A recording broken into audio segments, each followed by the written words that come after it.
हमारी वीडियो उन बच्चों के लिए है जो के यूनिवर्सिटी से बीए फाइनल कर रहे हैं। और मैंने देखा है कि उनको सिलेबस में कुछ ज़्यादा ही कन्फ्यूजन है, क्योंकि जो बीए फाइनल का सिलेबस है वो 3 हिस्सों में बटा हुआ है। पेपर के बारे में आप ऑलरेडी जानते ही है। जैसे मैक्सिमम मार्क्स का आपका 100 का पेपर होगा, जिसमें से 80 मार्क्स की थ्योरी होती है और 20 मार्क्स के जो है इंटरनल असेसमेंट के रहते हैं। टाइम आपका 3 घंटे का रहता है। जो 20 मार्क्स हैं जो आप क्लासेस लगाते हैं, और 7 डेज या 6 डेज की क्लास के जो लास्ट डे होता है आपका, उस दिन आपका रिटन टेस्ट होता है। रिटन टेस्ट किस तरह का होता है? एमसीक्यूज फॉर्म में आता है आपका, और उसमें आपको ऑप्शन दी हुई होती हैं 4। उनमें से आपको एक कोई भी सिलेक्ट करनी होती है जो आपका आंसर होता है। तो 20 मार्क्स आपके उस टेस्ट के बेस पे लगाए जाते हैं। और थ्योरी जो है 80 मार्क्स की, वो आपको फाइनल एग्जाम जब होता है तो वहाँ पे आपको स्कोर करने पड़ते हैं। अब हम बात कर रहे थे कि जो कंफ्यूजन है ऑप्शन को लेकर, तो आपका बीए फाइनल में 3 ऑप्शन दिए गए हैं। फर्स्ट है इंडियन सोसाइटी, भारतीय समाज के बारे में, जो आपका पहला ऑप्शनल पेपर है। दूसरा है कि सोशल प्रॉब्लम्स इन इंडिया, यानी कि भारतीय समाज में समस्याएं, सामाजिक समस्याएं, ये है आपका ऑप्शनल 2। एंड थर्ड है आपका पॉपुलेशन एंड सोसाइटी, जो कि आपका रखा गया है ऑप्शनल 3 में। लेकिन कई बच्चों को कन्फ्यूजन है कि उनके पास जो नोट्स हैं या बुक है उस पर ऑप्शनल, जैसे पॉपुलेशन एंड सोसाइटी है, वहाँ पर ऑप्शनल 2 आया हुआ है, तो वो मिस प्रिंट भी हो सकता है। तो इसका सॉल्यूशन ये है कि आप लोग इनके नेम याद रखेंगे कि आपने कौन सा पेपर करना है। जैसे सभी पेपर आसान है, तीनों ही आपस में इंडियन सोसाइटी के बारे में बताते हैं। इसमें कोई पार्ट कहीं से लिया गया है, कोई कहीं से। जैसे आप इन तीनों में से आपको सिर्फ एक ही पेपर चूज करना है, या तो आप इंडियन सोसाइटी चूज कीजिए, या आप सोशल प्रॉब्लम्स इन इंडिया कीजिए, या पॉपुलेशन एंड सोसाइटी कीजिए। यानी कि या तो भारतीय समाज वाला जो सिलेबस है वो आप पढ़ सकते हैं, और या फिर social problems in India, Bharatiya Samaj में सामाजिक समस्याएं कौन कौन सी हैं, ये वाला पेपर आप तैयार कर सकते हैं अपने एग्जाम के लिए। और तीसरा है population and society. Population and society क्या है कि जनसंख्या और समाज भारत में किस प्रकार की पाई जाती है। तो तीनों में से जो आपको आसान लगता है वो आप इनमें से सिलेक्ट कर सकते हैं। जो थ्योरी होगी आपकी 80 मार्क्स की, वो इन तीनों में से जो भी आप एग्जाम में पेपर मांगेंगे वो आपको वहां पर मिलेगा। तो आपको इनमें से जो भी आसान लगे वो आप सिलेक्ट कर सकते हैं। रहा 20 मार्क्स का, 20 मार्क्स क्या है कि आपका जो रेफरेंस कहीं पर भी दिया जाता है, तो वहाँ जो पेपर अवेलेबल होता है वो आपको पढ़ा दिया जाता है। तो वहाँ पर आपको सिर्फ रेफरेंस के अकॉर्डिंग नंबर दिए जाते हैं, न कि पेपर के अकॉर्डिंग कि आपने कौन सा पेपर किया। तो इसमें आपको कोई कंफ्यूज नहीं होना है कि कौन सा ऑप्शन मेरे पास है, कौन सा नहीं है। इनमें से सिर्फ आपको ध्यान रखना है, तो इस बात का रखना है कि फाइनल के लिए आपको कौन सा पेपर आसान लगता है और कौन सा आपने तैयार करना है जिसमें आप आसानी से स्कोर कर पाते हैं। तो आई होप आप लोगों की कन्फ्यूजन दूर हो गई है इससे। अब मैं आपको इसके सिलेबस के बारे में बताती हूँ। मैंने तीनों का सिलेबस इस वीडियो में डाला है ताकि आप लोग जज कर पाएँ कि कौन सा सिलेबस आपके लिए आसान है, किसका मटेरियल आपके पास इजीली अवेलेबल हो सकता है। तो अब देखते हैं। ये है क्वेश्चन आपके टोटल किस तरह के आएंगे, क्योंकि बीए फर्स्ट में भी आप जो है अटेम्प्ट कर चुके हो। तो टोटल आपके वैसे 9 क्वेश्चन होते हैं, लेकिन 8 क्वेश्चन ऐसे होते हैं जिनमें से आपको एक एक क्वेश्चन ही करना होता है। यानी कि 8 में से सिर्फ 4 क्वेश्चन ही आपको करने होते हैं, क्योंकि ये जो 8 क्वेश्चन आपको दिए जाते हैं, हर यूनिट से 2-2 क्वेश्चन आपको दिए जाते हैं, जिनमें से आपको एक एक क्वेश्चन करना होता है। तो टोटल आपको यहाँ से 4 क्वेश्चन करने होंगे। और एक क्वेश्चन जो है वो कंपल्सरी क्वेश्चन होता है आपका, जो कि वो शॉर्ट आंसर टाइप में भी आ सकता है, वो एमसीक्यूज की फॉर्म में भी आ सकता है। तो वो एग्जामिनर के ऊपर डिपेंड करता है कि वो क्वेश्चन को किस तरह से डालता है, जो कि आपकी 4 की 4 यूनिट में से आ सकता है। ये 5 नहीं, ये 4 यूनिट्स हैं। जैसे अब ये देखिए यहाँ पर एक मिस प्रिंट ही हुआ है कि 4 की जगह 5 लिखा गया।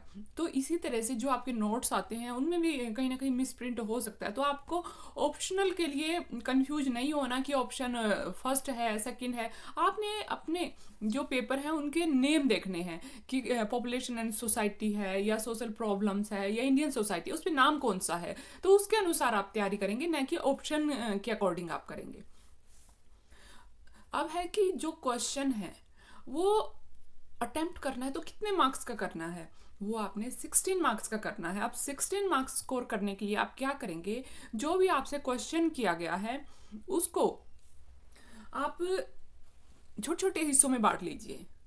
मान लीजिए डोमेस्टिक वायलेंस क्वेश्चन आता है कि घरेलू हिंसा का क्या अर्थ है, इसकी के बारे में क्या क्या कदम उठाए गए हैं इसको रोकने के लिए। तो आप इसमें सबसे पहले इसका अर्थ लिखेंगे, यानी कि मीनिंग लिखेंगे और उसको अंडरलाइन करेंगे। उस पूरी लाइन को आप छोड़ देंगे और अगली लाइन से आप लिखना स्टार्ट करेंगे। उसके बाद इसके कारण लिखेंगे कि जो घरेलू हिंसा है वो पैदा ही क्यों हुई।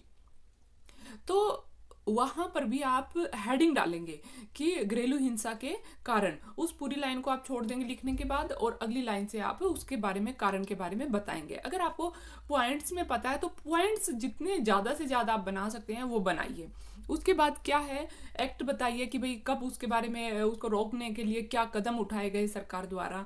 लास्ट में जो है आप कंक्लूजन लिखेंगे, निष्कर्ष लिखेंगे। जो भी क्वेश्चन आप करते हैं वहां पर आपको क्वेश्चन नंबर जरूर डालना है, ऊपर से आपको निष्कर्ष लास्ट में जरूर लिखना है ताकि एग्जामिनर को पता चल जाए कि यहाँ पर आपका क्वेश्चन खत्म होता है। तो आपने ज़्यादा से ज़्यादा स्कोर करने के लिए नीट एंड क्लीन पेपर करना है। नीट एंड क्लीन कैसे करेंगे कि आप थोड़ा खुला खुला लिखिए, खुला खुला कीजिए, हेडिंग्स डालिए, अंडरलाइन कीजिए उनको, तो आपका स्कोर अच्छा रहेगा। अगर आपको कम भी आता है तो भी आप उसमें अच्छा स्कोर कर पाते हैं। आपको अगर कोई भी कॉन्सेप्ट कम आता है तो वहाँ पे आप डायग्राम का सहारा ले सकते हैं कि डायग्राम बनाइए वहाँ पर। अब हमारा है फर्स्ट ऑप्शन जो है इंडियन सोसाइटी है, भारतीय समाज है। भारतीय समाज का सिलेबस हम पहले देखते हैं कि क्या क्या है। यूनिट फर्स्ट है हमारी कॉन्सेप्चुअल इश्यूज, कि हमारा जो भारत देश है इसमें किस किस तरह के इश्यूज पाए गए हैं, समस्याएं हैं किस किस तरह की। जैसे Indian society, Bharatiya Samaj, traditional basis and social structure, कि उसकी परंपराएं क्या रही हैं और सामाजिक संरचना किस प्रकार की है। भारत क्या है, यूनिटी इन डाइवर्सिटी, तो वो कैसे है वो इसमें आपसे पूछा गया है। कि रिलीजन है तो वो किस प्रकार से एकता यानी कि विभिन्नता में एकता को बनाता है। रीजन्स हैं, जैसे भारत क्या है अलग अलग राज्यों में बटा हुआ है, तो उसके इतने राज्य होते हुए भी कैसे एकता पाई जाती है, यानी कि अलग अलग राज्य, विभिन्नता, डाइवर्सिटी, उसके बावजूद भी एक एकता किस प्रकार से है। इसी तरह से आप देख सकते हैं कि हमारे भारत में सिर्फ एक ही भाषा बोलने वाले लोग नहीं रहते, यहाँ पर भिन्न भिन्न भाषा बोलने वाले लोग रहते हैं, यानी कि लैंग्वेज जो है वो अलग अलग होते हुए भी एकता किस प्रकार से है, यूनिटी किस प्रकार से है। लैंग्वेज में डाइवर्सिटी होने के बावजूद भी यूनिटी किस प्रकार से है। नेक्स्ट है कि कास्ट क्या होती है, जातियां हमारे भारत में अनेक पाई जाती हैं, तो उनके बारे में आपने इसमें लिखना है कि कौन सी जाति किस किस नाम से जानी जाती है और उनके क्या क्या कार्य होते हैं। इसमें आप अपनी वर्ण व्यवस्था को भी लिख सकते हैं। ट्राइब्स हैं कि आदिवासी कबीले भी बहुत भारत में पाए जाते हैं जगह जगह पर, तो उनके बारे में आप लिखेंगे। Rural urban dimensions, rural means ग्राम और अर्बन मीन्स शहर, यानी कि इनके जो निर्धारक तत्व हैं वो क्या क्या हैं, दोनों में क्या अंतर है वो यहाँ पर आप लिखेंगे। अब आते हैं यूनिट सेकंड पर। सेकंड यूनिट में हमारा क्या है, इंस्टीट्यूशंस की बात की गई है कि भारतीय सामाजिक संस्थाएं कौन कौन सी हैं। तो किनशिप यानी कि जिसको हम आम भाषा में रिश्तेदारी बोलते हैं, सौजन भी बोलते हैं, बंधुत्व भी बोलते हैं, और जो मेन है उसे हम बुकिश लैंग्वेज में नातेदारी बोलते हैं। तो इसके बारे में आप लिखेंगे कि जो नातेदारी है वो किन किन बेस पे बनती है। नातेदारी मेनली मैरिज और ब्लड रिलेशन पे होती है, इनकी विवाह और रक्त संबंध के आधार पर बनती है। और फैमिली जो है परिवार ये देखिए कि प्रत्येक समाज में कहीं पे भी हम चले जाएं तो वहां पर क्या है, परिवार हमें मिलेगा ही मिलेगा, क्योंकि किसी भी समाज की जो सबसे छोटी इकाई है वो समाज होती है, जिसे अगस्ट कॉम्टे ने समाज के लिए कोशिका कहा है परिवार को। आगे है मैरिज। मैरिज आप सभी को पता है कि मैरिज क्या है, विवाह। विवाह क्या होता है, यहाँ पे जहाँ इंस्टीट्यूशन आ जाता है वहां पे आप लोग सिर्फ एक ही लाइन याद रखिए कि जो संस्थाएं होती हैं वो नियम कानून से बंधी हुई होती हैं। तो सामाजिक जहां पर आ जाए तो वो क्या हो गई, इनफॉर्मल हो गई, यानी कि अनौपचारिक सामाजिक संस्थाएं होती हैं ये सभी। जैसे नातेदारी होगी, नातेदारी के लिए हमें एक रूल फॉलो करना पड़ता है कि ये या तो ब्लड के आधार पर बनती है या विवाह के आधार पर। जो परिवार है उसका आधार मैरिज के आधार पर ही हो सकता है। ऐसे किसी को मतलब हम जोड़ नहीं सकते, तोड़ नहीं सकते। और ये इनके लिए क्या होता है कि एक ही छत के नीचे जो व्यक्ति रहते हैं वो परिवार कहलाता है, तो नियम है ये। दूसरा क्या है कि मैरिज। मैरिज में हमारे कुछ सिंबल होते हैं, प्रतीक होते हैं, जिसके द्वारा हमें ये मान्यता मिलती है कि हाँ विवाह संपन्न है या नहीं है। जैसे फेरे हो गए, सिंदूर हो गया, तो ये क्या है, मंगलसूत्र हो गया। तो ये प्रतीक हैं विवाह के, जो एक नियम से बंधे हुए हैं कि ऐसा अगर होता है तो वो विवाह के अंदर आ जाएगी बात। आगे है कास्ट। कास्ट हम फर्स्ट यूनिट में भी कर चुके हैं कि कास्ट क्या होती है। ये भी संस्था है, क्योंकि कास्ट नियम कानून से बंधी हुई होती है। डेमोक्रेटिक स्ट्रक्चर इन इंडिया, कि भारत में जो लोकतंत्र संरचना है वो किस प्रकार से पाई जाती है, तो आप इसमें जितना भी इलेक्शन का ब्यौरा है वो लिख देंगे। Changing dimensions of institution. अब यहाँ पे इन्होंने आपसे पूछा है कि जो सामाजिक संरचनाएं हैं वो सामाजिक संस्थाओं को बदल रही हैं, यानी कि हमारी जो सामाजिक संस्थाएं हैं उनके नियम हैं वो बदल रहे हैं। जैसे नातेदारी जो है वो उसका जो दायरा है वो आज बढ़ गया है। फैमिली है, पहले क्या है जॉइंट फैमिली पाई जाती थी, लेकिन आज क्या है न्यूक्लियर फैमिली ने उसका रूप ले लिया है। मैरिज जो है आज फेरे की बजाय क्या है कोर्ट मैरिज भी हो जाती है, तो जिसे हम आज मान्य कर रहे हैं। इसी प्रकार से जो कास्ट संस्था है, जाति संस्था है, वो भी बदल गई है कि जो कार्य पहले एक जाति के अनुसार बटे हुए थे आज कोई भी व्यक्ति उनको कर सकता है, यानी कि उनके जो कार्य हैं वो बदल गए हैं। अपनी इच्छा से व्यक्ति कोई नीचे से ऊपर और ऊपर से नीचे जा आ सकता है। तो यहाँ पे आप परिवर्तित जो निर्धारक तत्व हैं वो लिख देंगे संस्था के। नेक्स्ट है थर्ड यूनिट। थर्ड यूनिट क्या है, social movements and process of social change. Social change का मतलब है कि सामाजिक परिवर्तन की प्रक्रिया क्या है। सोशल मूवमेंट्स की समाज में जो गतिशीलता है वो किस वजह से आई है। मतलब ऐसा नहीं कि हम जो 25 साल पहले थे आज भी हम वही लाइफ जी रहे हैं, हमारा जो लाइफ स्टाइल है वो काफ़ी चेंज हुआ है। तो वो किस प्रकार से हुआ है, एक तो है सोशल रिफॉर्म्स मूवमेंट्स, यानी कि सामाजिक जो दायरा है उसको अच्छा बनाने के लिए, उसको उस परिवेश को अच्छा बनाने के लिए मूवमेंट्स हुए हैं। जैसे लेडीज को पढ़ाया नहीं जाता था, लड़कियों को घर में ही कैद करके रखा जाता था, तो मूवमेंट्स के जरिए उनकी जो स्थिति है वो परिवर्तित हुई है। जैसे हमारी लिंग संरचना है उसके लिए भी लोगों की जो मानसिकता है उसमें बदलाव आए हैं। इसी तरह के और बहुत सारे मूवमेंट्स जो हैं समय समय पर होते रहे हैं। नेक्स्ट है process of change. Process of change क्या है कि परिवर्तन की जो प्रक्रिया है वो क्या रही होगी। जैसे आप देख पा रहे हैं कि यहाँ पर क्या है, बिल्डिंग्स नजर आ रही है।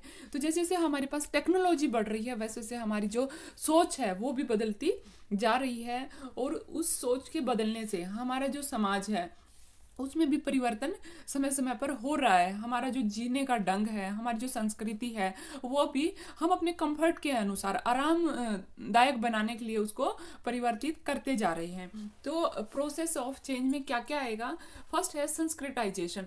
संस्कृताइजेशन क्या होता है, संस्कृतिकरण। ये जो कॉन्सेप्ट है वो एम.एन. श्रीनिवास ने दिया है, जिसमें उन्होंने कहा है कि जब निम्न जाति उच्च जाति के जीवन जीने के जो तरीके हैं, जो ढंग है, यानी कि लाइफ स्टाइल जो है वो करना शुरू कर देती है, उनकी नकल करती है, तो वो क्या कहलाता है, संस्कृताइजेशन कहलाता है। यानी कि उन्हीं के कर्मकांड करना शुरू कर देती है। जो कार्य उच्च जातियां करती हैं वैसे ही निम्न जातियां उनकी नकल करके करने लग जाती हैं, तो वो क्या कहलाता है, संस्कृतिकरण कहलाता है।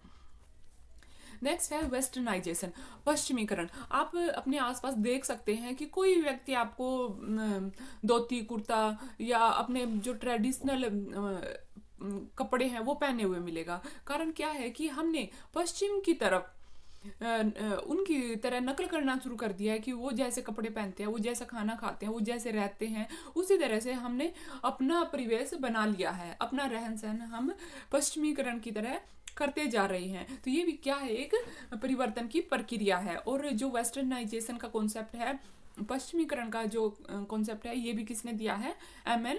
श्रीनिवास ने।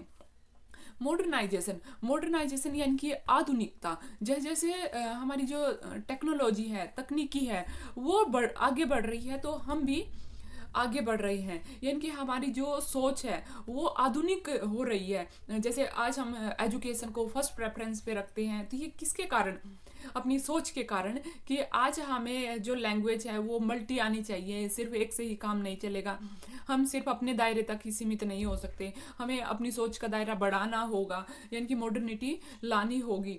जिससे क्या, मॉडर्निटी क्या होती है, अपनी सोच को समय के अनुसार परिवर्तित करना, वो क्या कहलाता है, आधुनिकता। कि हम आधुनिकता में जी रहे हैं, आज में हम अपना जीवन व्यतीत कर रहे हैं। तो ये भी कॉन्सेप्ट किसने दिया है, एम.एन. श्रीनिवास ने।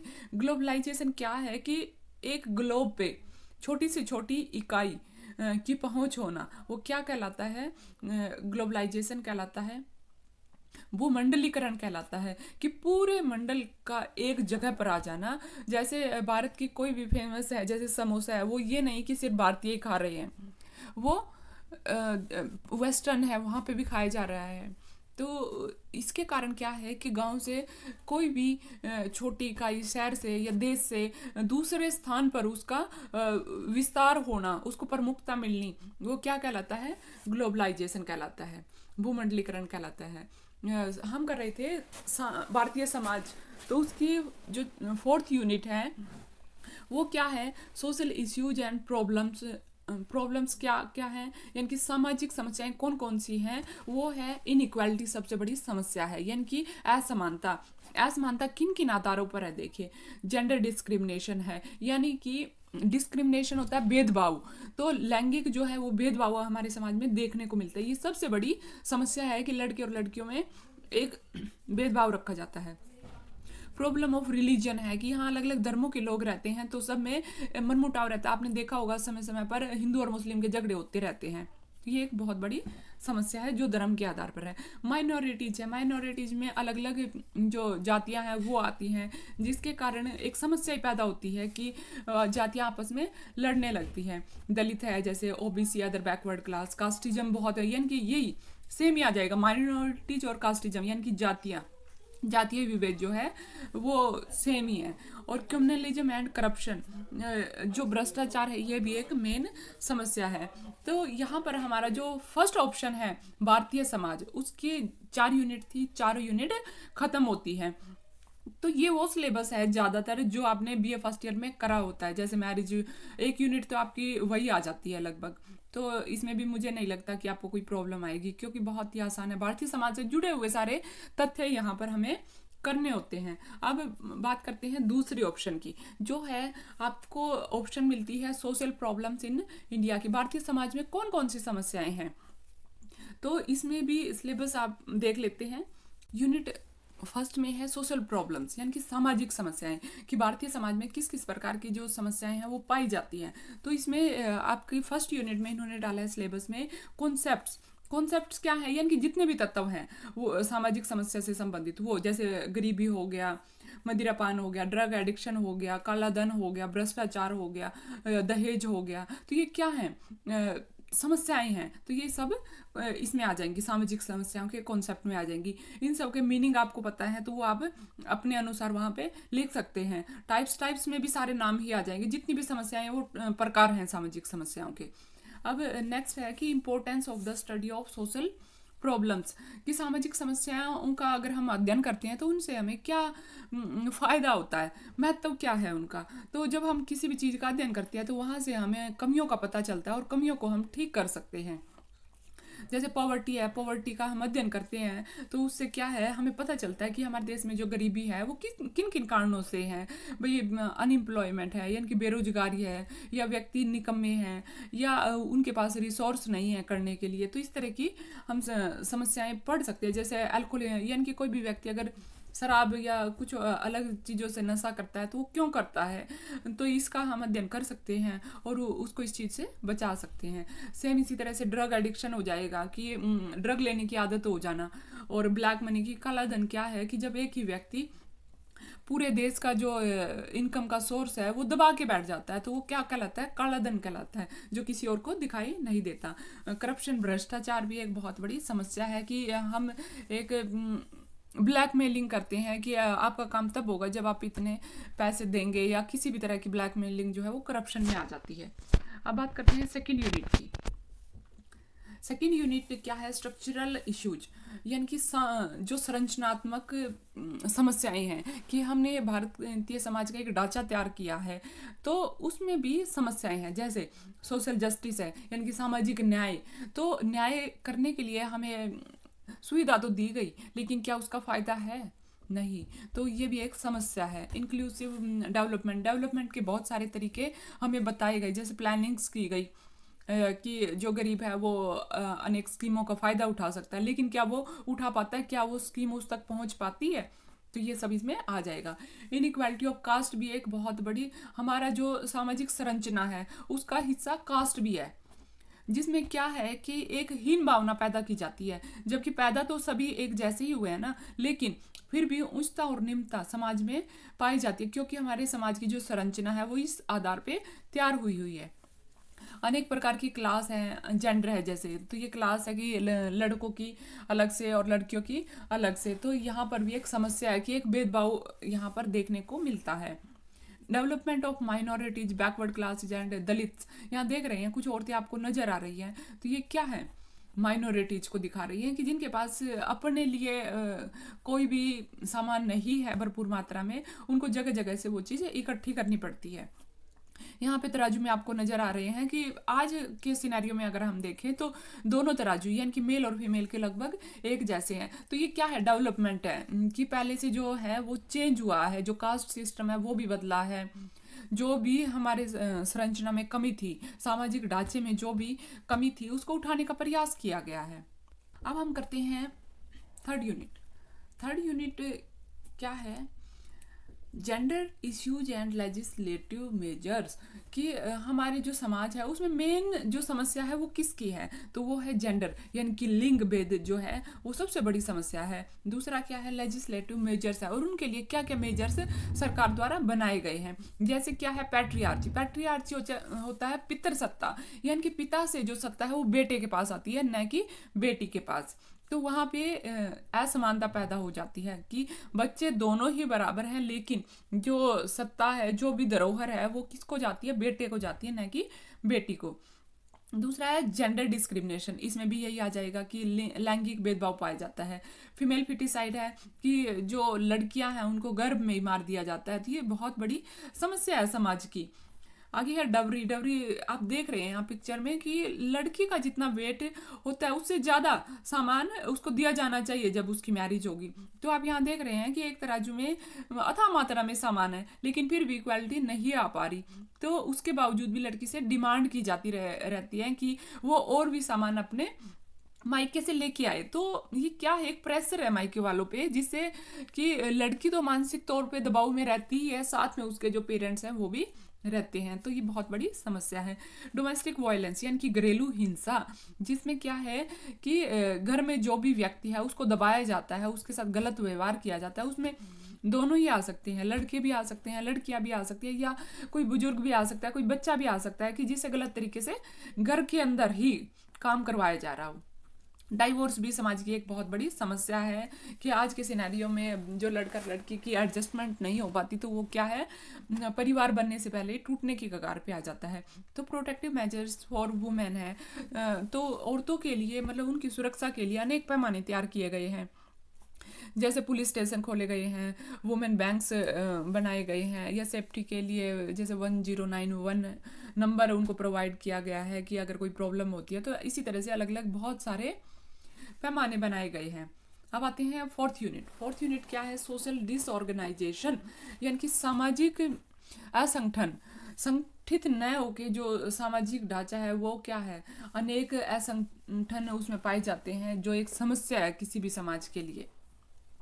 जैसे अनएम्प्लॉयमेंट, क्योंकि इनके कारण को क्या है, कोई भी संगठन नहीं तैयार किया गया कि इनकी समस्याओं को सॉल्व किया जा सके। तो ये क्या है, डिसऑर्गेनाइजेशन है। अनएम्प्लॉयमेंट, बेरोजगारी, आप देख सकते हैं कि हमारे देश में अथाह मात्रा में बेरोजगार युवा घूम रहे हैं। डेलिक्वेंसी है कि ऐसे बहुत सारी समस्याएं हैं जिनका निपटारा होना जरूरी हो जाता है। चाइल्ड अब्यूज है, जैसे HIV एड्स है, सुसाइड्स हैं, तो ये क्या है, डेलिक्वेंसी है, कमियां हैं समाज में से जुड़ी हुई अनेक समस्याएं हैं। तो जो सेकंड ऑप्शन है सोशल प्रॉब्लम, सामाजिक समस्या इन इंडिया, यानी कि भारतीय समाज में सामाजिक समस्या, वो यहाँ पर फोर्थ यूनिट आपकी खत्म होती है। तो इसमें से अगर आपको सिलेबस ये सही लगता है तो आप ये भी चूज कर सकते हैं, इसको पढ़ के अपने पेपर दे सकते हैं। अब हमारे पास आती है लास्ट ऑप्शन, वो है पॉपुलेशन एंड सोसाइटी, यानी कि जनसंख्या और समाज। हमारी जो जनसंख्या है भारत की, वो किस तरह से सामाजिक ढांचे में बंधी हुई है, तो वो है हमारी ऑप्शन 3। तो इसके भी सिलेबस के बारे में हम पढ़ लेते हैं। इसमें भी 4 यूनिट्स ही हैं, तीनों ही ऑप्शन में 4-4 यूनिट है। सिर्फ ये है कि उनमें जो टॉपिक्स दिए गए हैं वो थोड़ा सा फेरबदल करके दिए गए हैं, जबकि सभी में कहीं ना कहीं आपस में लिंक है ये तीनों।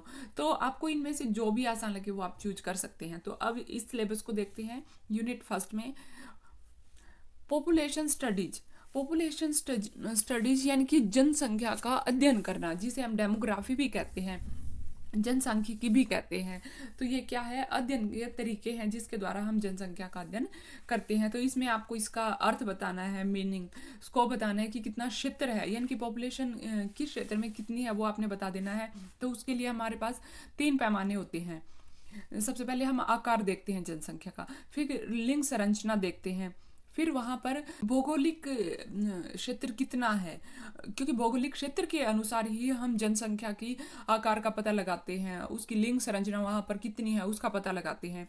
और हम जो पॉपुलेशन स्टडी पढ़ते हैं तो सिग्निफिकेंस में हम महत्व लिखेंगे कि इसका क्या महत्व है हमारे लिए। फर्टिलिटी यानी कि जन्म दर किस प्रकार की पाई जाती है, मोर्टेलिटी यानी कि मृत्यु दर का आंकड़ा कितना है, एंड द डिटर्मिनेंट्स, और उनके जो हैं कि कारक क्या क्या है। मृत्यु दर बढ़ रही है घट रही है तो उसके क्या कारण है, जन्म दर बढ़ रही है घट रही है तो उसके क्या कारक हो सकते हैं, वो हम यहाँ पर लिखेंगे। माइग्रेशन होता है प्रवास। प्रवास क्या होता है कि जब कोई भी व्यक्ति रहने के लिए एक स्थान से दूसरे स्थान पर जाता है तो वो प्रवास कहलाता है, माइग्रेशन कहलाता है। तो इसकी टाइप्स होती हैं। टाइप्स में आप क्या लिखेंगे कि प्रवास की कितने प्रकार से हो सकता है। तो प्रवास मेनली 2 ही प्रकार से होता है, इंटरनल और एक्सटर्नल। उसके फैक्टर्स लिखेंगे, प्रवास होता क्यों है, उसके कारक आप यहाँ पर लिख देंगे। इसके बाद है हमारी सेकंड यूनिट है हमारी थ्योरेटिकल इश्यूज की। इसमें हम सिद्धांत पढ़ेंगे, जो कि 5 हमारे पास सिद्धांत हैं। बायोलॉजिकल थ्योरी यानी कि जैविकीय सिद्धांत, माल्थुसियन थ्योरी यानी कि जनसंख्या वृद्धि का सिद्धांत। तीसरा है नियो माल्थुसियन थ्योरी, जो कि आलोचना है माल्थुसियन थ्योरी की। डेमोग्राफिक ट्रांजिशनल थ्योरी, जो कि जनसांख्यिकीय संक्रमण सिद्धांत है। ऑप्टिमम पॉपुलेशन थ्योरी, अनुकूलतम सिद्धांत, जिसे हम इष्टतम जनसंख्या का सिद्धांत भी कहते हैं। तो यहाँ पे 5 थ्योरी है और अलग अलग थिंकर्स ने स्टडी करके ये सिद्धांत दिए हैं, तो इनके बारे में आपको बताना होगा। नेक्स्ट है हमारी थर्ड यूनिट। थर्ड यूनिट क्या है, composition of population in India, कि जो भारत की जनसंख्या है उसका संगठन किन किन आधारों पर पाया जाता है। तो वो सबसे पहले पाया जाता है एज एंड सेक्स स्ट्रक्चर के आधार पर, कि हम एज का पता लगाते हैं और वहाँ की लिंग संरचना किस प्रकार की है उसका पता लगाते हैं। दूसरा है problem of sex ratio decline, कि जो लिंग संरचना है, जो लिंग अनुपात है, वो एक बहुत बड़ी समस्या बन गया था। तो उसको कैसे कम किया जा रहा है, उसको कम करने में क्या क्या समस्याएं हमें आ रही हैं, तो वो इसमें आ जाएगा। रिलीजियस कंपोजिशन भी है, कि धर्म के कारण भी जो जनसंख्या है उनका जो संगठन है वो बदलता है। रूरल एंड अर्बन डायमेंशंस, ग्रामीण और शहरी निर्धारक तत्वों के कारण भी क्या है, जनसंख्या पे प्रभाव पड़ता है, वो घटती और बढ़ती है। ऑक्यूपेशनल स्ट्रक्चर पर भी, कि व्यावसायिक तरीके से संरचना के द्वारा भी जो पॉपुलेशन है उसका संगठन प्रभावित होता है। लिटरेसी और इलिटरेसी, साक्षरता और निरक्षरता, यानी कि पढ़े लिखे और अनपढ़, उनके आधार पर भी जो पॉपुलेशन है वो प्रभावित होती है। अब आते हैं फोर्थ यूनिट पर। फोर्थ यूनिट क्या है, कि पॉपुलेशन प्लानिंग एंड कंट्रोल, कि पॉपुलेशन अगर बढ़ रही है तो उसको किस प्रकार से कंट्रोल किया गया है, नियंत्रित किया गया है, उससे संबंधित क्या क्या पॉलिसीज बनाई गई हैं, प्लानिंग्स की गई हैं सरकार के द्वारा। तो फैमिली प्लानिंग प्रोग्राम किया गया है, परिवार नियोजन कार्यक्रम बनाए गए हैं, पॉपुलेशन पॉलिसी ऑफ इंडिया है, जैसे भारत नीति जनसंख्या नीति भारत में किस प्रकार की है उसका यहाँ पर आपने बताना है। नेशनल रूरल हेल्थ मिशन है कि गांव में किस किस प्रकार की स्वास्थ्य से संबंधित सुविधाएं दी गई है, उनके बारे में आपने बताना है। मेनेंस ऑफ फीमेल फिटिसाइड है, ये एक बहुत बड़ी समस्या है, बुराई है, तो इसको किस प्रकार से कम किया जाए, प्लानिंग किस प्रकार से इसके बारे में की जाए, ये आपने इसमें बताना है। फीमेल सेंटर्ड वेलफेयर मेजर्स कि महिलाओं से संबंधित जो भी मेजर्स हैं कि उनके कल्याण के लिए। अब ये देखिए, ये टॉपिक हमने सोशल प्रॉब्लम्स में भी किया, वेलफेयर की जगह वहाँ पर प्रोटेक्शन आ गई, प्रोटेक्शन फॉर वुमेन्स। तो सेम ही है सिलेबस तीनों का लगभग। यहाँ पर आपसे पर्टिकुलर हरियाणा में पूछ लिया है कि हरियाणा में क्या क्या मेजर्स तैयार किए गए हैं, तो आपका यहाँ पर तीनों ही ऑप्शंस का सिलेबस खत्म होता है। तो आपको कहीं पे भी समझने में दिक्कत आती है तो आप कमेंट बॉक्स में डाल सकते हैं और पूछ सकते हैं कि जो भी आपको जहाँ पर भी समझ नहीं आता। तो अगर आपको वीडियो अच्छी लगी तो लाइक कीजिए, सब्सक्राइब कीजिए और शेयर कीजिए। Thank you.